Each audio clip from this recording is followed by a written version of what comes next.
Bon, bah, c'est parti. Apparemment, vous m'entendez bien. Donc, bonjour à tous et merci d'être ici. Donc, moi, je vais vous présenter 10 leçons des 10 plus grandes fuites de données. Donc, on va parler un peu de hacking. Et d'ailleurs, j'ai déjà un peu hacké le CFP puisque c'est pas tout à fait les 10 plus grandes fuites de données puisque la plupart, elles viennent d'attaques de phishing.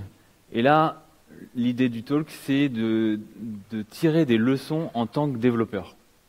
Nous sommes des développeurs, il nous arrive de faire des erreurs, à tous. Donc, on ne va pas prendre la position de faire du public shaming sur les développeurs de ces grandes entreprises, mais on va se rendre compte que les erreurs qui ont été faites, nous aussi, on peut les faire dans notre quotidien. Et donc, pareil, pour éviter les doublons de 4 fois la même leçon, parce que c'est des grandes fuites de données, j'ai compilé pour en avoir 10. Donc tout d'abord, Yahoo. Donc Yahoo, en 2012, il y a 2 hackers qui s'introduisent dans le réseau de Yahoo, mais ils n'en font rien. Et avec cette même faille, en 2013, 2 nouveaux hackers s'introduisent dans le réseau, mais cette fois de manière mal intentionnée, et ils arrivent à récupérer 3 milliards de comptes en tout, avec des emails, des calendriers, des contacts. En 2014, encore une autre base de données. Yahoo, il y a quand même pas mal de choses. Cette fois, c'est 500 millions de comptes avec les noms, les emails, les numéros de téléphone, les dates de naissance, les mots de passe, question secrète avec la réponse. Donc, si vous avez mis la même question secrète sur plusieurs services, la réponse ce sera évidemment la même. Donc ça, c'est aussi un danger pour d'autres sites que si vous avez un compte sur Yahoo. Et en 2016, on retrouvait les données à vendre sur Internet. Donc Yahoo était au courant, mais n'a rien dit à ses utilisateurs. Et comme les données étaient sur Internet, les mots de passe, on s'est rendu compte que donc certains utilisaient Bcrypt, mais plein d'autres utilisaient encore MD5, qui est un algorithme qui est dépassé depuis un moment. Et entre 2015 et 2016, des hackers qui pouvaient générer un cookie d'authentification et accéder à 32 millions de comptes avec le système maison pour générer les cookies. Donc il y a eu une class action américaine qui a condamné Yahoo à verser quelques centaines de dollars par compte qui faisait partie de la class action, ce qui représente à peu près 117,5 millions de dollars. Et la leçon qu'on va essayer d'en tirer ici, c'est qu'il faut traiter correctement ces mots de passe. Et un algorithme de chiffrement ou de hachage, ça devient obsolète à partir d'un moment. Et il faut le changer. Donc même si vous en avez chez vous, dans votre système, l'utilisation d'un vieil algorithme, demandez à vos utilisateurs de le changer. Moi, ça me rassure quand un service que j'utilise me demande de changer mon mot de passe régulièrement, finalement, ou même pas régulièrement, mais qui me dit, pour une raison de sécurité, on améliore notre système, changez votre mot de passe. Moi, ça me rassure. Et c'est la même chose pour tout ce qui est chiffrement et de ce style-là, comme par exemple le chiffrement en transport. Donc, arrêtez avec le TLS 1.0 et le 1.1. Il faut forcer le 1.2. Tous les navigateurs modernes sont compatibles maintenant, donc il n'y a pas vraiment de raison. Suivant, Target. Target, c'est une entreprise américaine de la grande distribution. Et en 2013, des attaquants ont récupéré 40 millions de cartes de crédit, de numéros de cartes de crédit. Alors comment ils ont fait? Donc, chez Target, au siège de Target, ils ont un sous-traitant qui installe la clim. Et Target, un acteur de la grande distribution, met une pression à ce sous-traitant pour qu'il n'y ait jamais quelqu'un dans les couloirs pour faire la maintenance. Ils obligent le sous-traitant à installer un monitoring à distance. C'est la première fois que ce sous-traitant faisait cette chose-là. Et vous imaginez bien que c'est par le système de monitoring qui était branché sur le réseau de Target qui avait une faille et qui a permis aux hackers de se connecter au réseau de Target en passant par le système de monitoring. Donc la leçon qu'on va en tirer, c'est qu'il faut faire confiance à personne. Et je vous invite à renseigner sur l'architecture Zero Trust. Les principes, c'est d'avoir une gestion la plus fine des autorisations.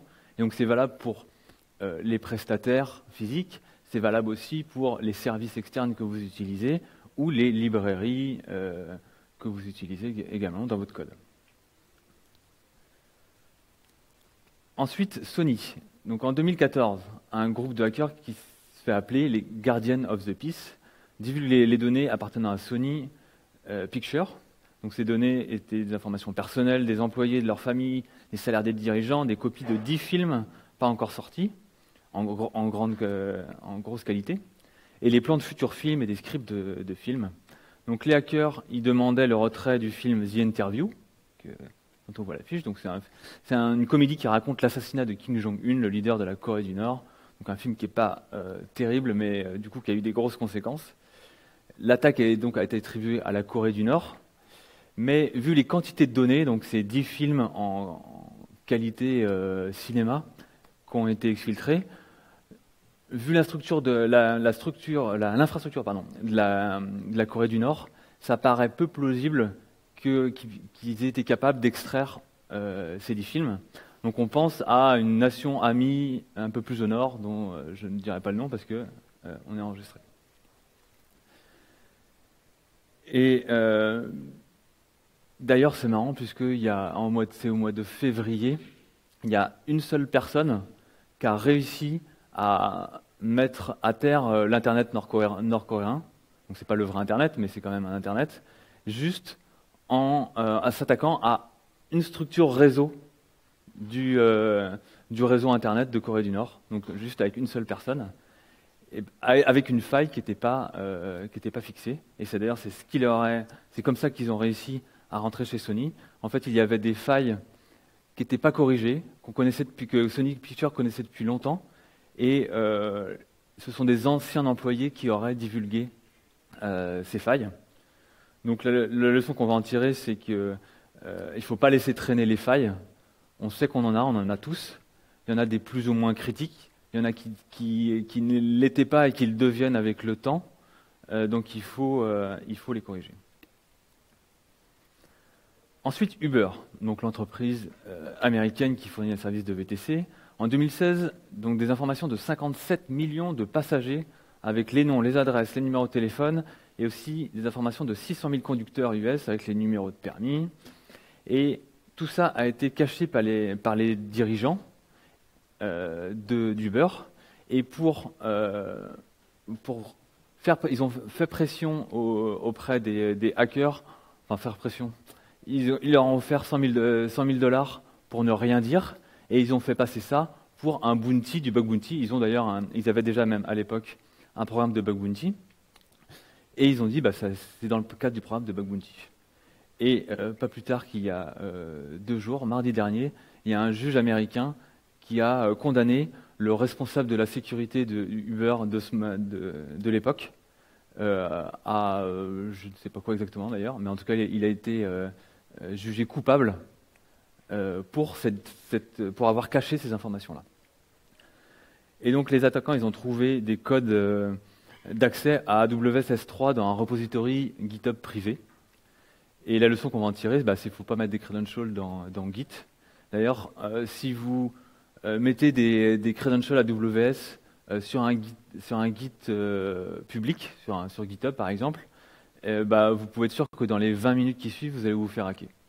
Vous aurez des crypto-monnaies, vous aurez tout ça. Et il ne suffit pas d'ailleurs, au passage je le dis, de refaire un commit pour supprimer la clé, puisque tout est dans les historiques, même si c'est sur une branche, il n'y a pas 40 000 solutions, il faut invalider la clé qu'on a committée tout de suite.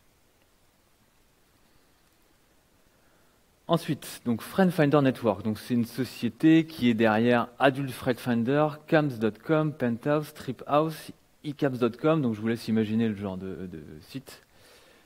Et en octobre 2016, les hackers ont récupéré et divulgué 420 millions de comptes.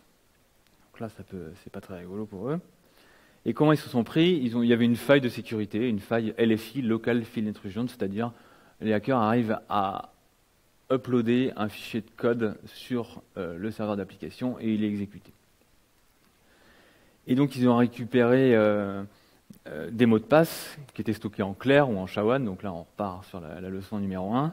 Il y avait aussi des comptes d'une application qui était vendue, penthouse.com, avec les logins et les mots de passe de comptes supprimés. Enfin, c'était pas chouette.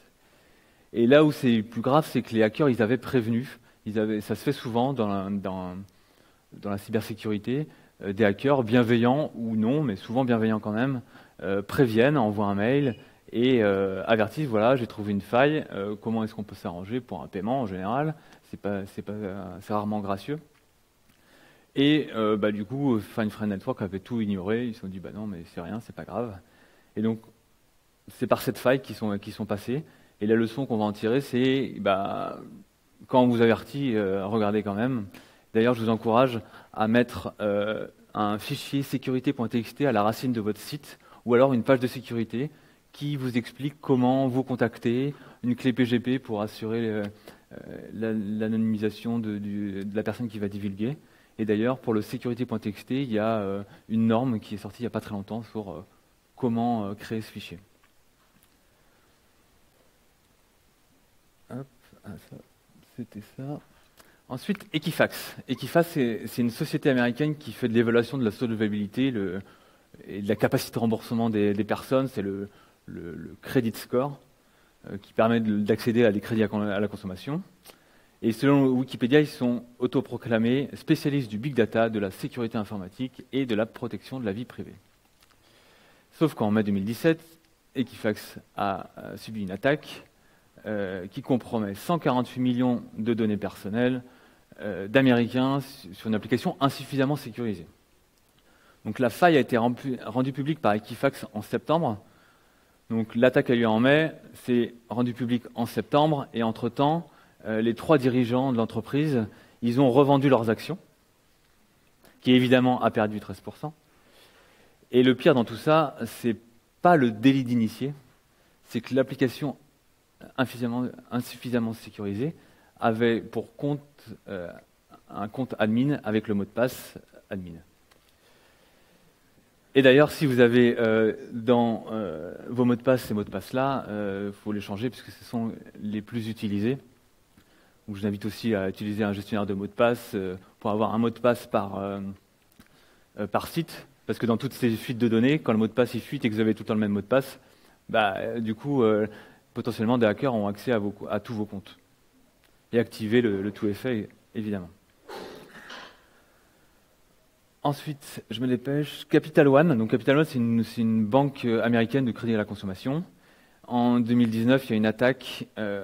Les attaquants ont accédé à 140 000 numéros de sécurité sociale, 1 million de numéros de sécurité sociale canadiens, 80 000 numéros de compte en banque, les noms, les scores de crédit, l'argent qu'il y avait sur les comptes, etc. Et Capital One a subi l'attaque SSRF. Donc SSRF, qu'est-ce que c'est? C'est Server-Side Request Forgery. Donc c'est une requête qui est créée côté serveur. Donc ici, sur mon super schéma d'un système d'information, on a notre gentille utilisatrice qui ne peut pas accéder aux serveurs qui sont tout en haut directement. Elle peut y accéder qu'en passant par le firewall et le reverse proxy ou un autre serveur qui va attaquer, peut-être c'est un serveur de base de données tout en haut.